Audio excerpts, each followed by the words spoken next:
नमः शिवाय। हमारे चैनल मिस वैष्णव पर आपका हार्दिक स्वागत है।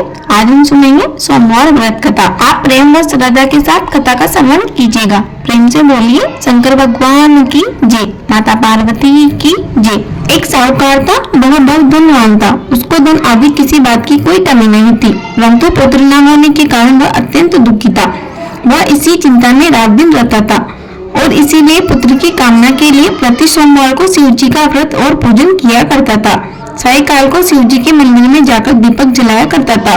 उसके इस भक्तिभाव को देखकर एक समय श्री पार्वती जी ने शिव जी महाराज से कहा, हे महाराज, यह साहूकार आपका अनन्य भक्त है और सदैव आपका व्रत और पूजन बड़ी ही श्रद्धा से करता है, अतः इसकी मनोकामना आपको अवश्य पूर्ण करनी चाहिए। शिव जी ने कहा, पार्वती जी, यह संसार कर्म क्षेत्र है। जैसा किसान खेत में बीज बोता है उसे वैसा ही फल मिलता है, उसी तरह संसार में जो जैसा कर्म करते हैं उन्हें वैसा ही फल भोगना पड़ता है।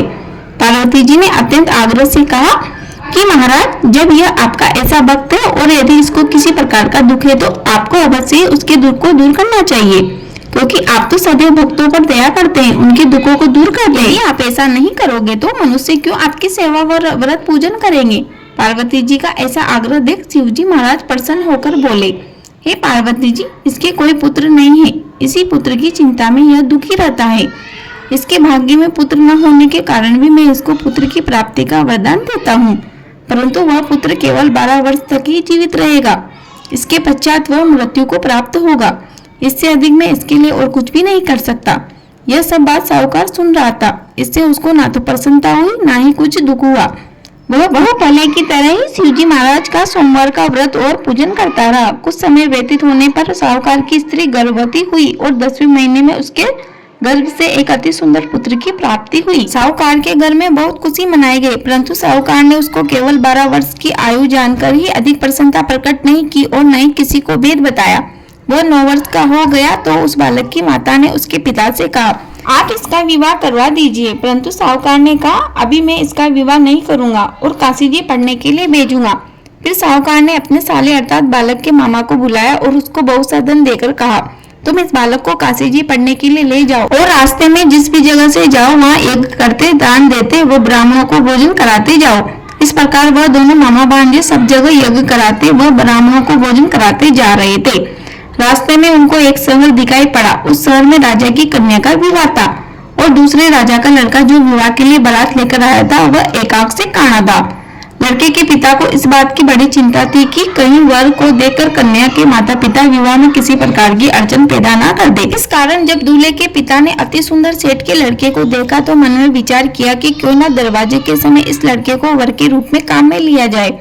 ऐसा विचार कर राजा ने उस लड़के और उसके मामा से कहा तो वह राजी हो गए। साहूकार के लड़के का स्नान आदि करा, वर के कपड़े पहनाकर घोड़ी पर चढ़ा दरवाजे पर ले गए और बड़ी शांति से सब कार्य हो गया।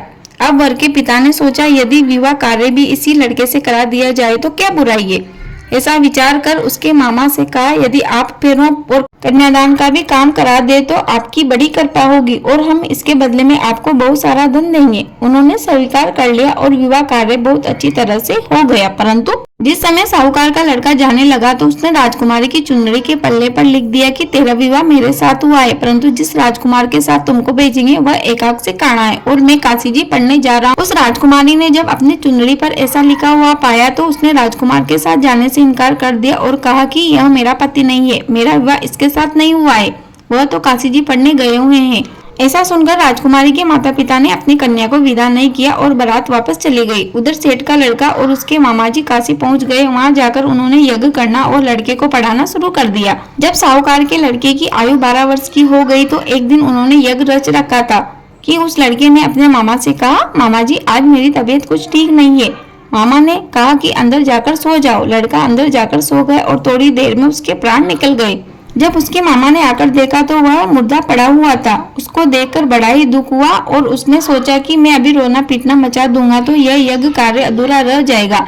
अतः उसने जल्दी से यज्ञ का कार्य समाप्त कर ब्राह्मणों के घर जाने के पश्चात रोना पीटना आरंभ कर दिया। संयोगवश उस समय शिवजी महाराज और माता पार्वती जी उधर से जा रहे थे। जब उन्होंने जोर जोर से रोने पीटने की आवाज सुनी तो पार्वती जी शिवजी को आग्रह करके उनके पास ले गए और उस सुंदर लड़के को मरा हुआ देखकर उन्होंने कहा कि महाराज यह तो उसी सेठ का लड़का है जो आपके वरदान से पैदा हुआ था। शिव जी ने कहा कि पार्वती जी इसकी आयु इतनी ही थी, सो यह भोग चुका है। पार्वती जी ने कहा कि महाराज कृपा करके इस बालक को और आयु दे दो, नहीं तो इसके माता पिता तड़प तड़प कर मर जाएंगे। पार्वती जी के इस प्रकार के बार बार आग्रह करने पर शिव जी ने उसको वरदान दिया और शिव जी महाराज की कृपा से लड़का जीवित हो गया। शिव जी व पार्वती जी कैलाश पर्वत पर चले गए। तब वह लड़का और उसके मामा उसी प्रकार यज्ञ कराते हुए अपने घर की तरफ चल पड़े और रास्ते में उसी शहर में आए जहाँ पर उस लड़के का विवाह हुआ था। वहाँ पर आकर जब उन्होंने यज्ञ आरंभ कर दिया तो उस लड़के के ससुर ने उसको पहचान लिया और अपने महल में लाकर उसकी बड़ी खातिर की। साथ ही बहुत सारा धन व दासियों सहित आदर और सत्कार के साथ अपनी लड़की व जमाई को विदा किया। जब वह अपने शहर के निकट आ गए तो उसके मामा ने कहा कि पहले मैं तुम्हारे घर जाकर खबर कर आता हूँ। उस समय उसके माता पिता अपने घर की छत पर बैठे हुए थे और उन्होंने प्रण ले रखा था कि यदि हमारा पुत्र सकुशल घर आया तो राजी खुशी नीचे आ जाएंगे, नहीं तो छत से गिरकर अपने प्राणों को त्याग देंगे। इतने में उस लड़के के मामा ने आकर यह सारा समाचार दिया कि आपका पुत्र आ गया है, परंतु उनको विश्वास न आया। तब उसके मामा ने शपथ पूर्वक कहा कि आपका पुत्र अपनी स्त्री व बहुत सारा धन लेकर आया है। तो सेठ ने बड़े आनंद के साथ उनका स्वागत किया और वह बड़ी प्रसन्नता के साथ रहने लगे। इसी प्रकार जो भी कोई सोमवार का व्रत धारण करता है अथवा इस कथा को पढ़ता है या सुनता है, उसके दुख दूर होकर उसकी समस्त मनोकामनाएं पूर्ण होती है। इससे लोक में नाना प्रकार के सुख भोग कर अंत में सदाशिव के लोक की प्राप्ति हो जाती है। यह कथा यही समाप्त होती है। कथा अधूरी रही हो तो पूरी कर जो, पूरी हो गई हो तो मान कर जो भी इस कथा को प्रेम व श्रद्धा के साथ सुने, भगवान शिव उसकी सभी मनोकामनाओं को पूर्ण कर जो।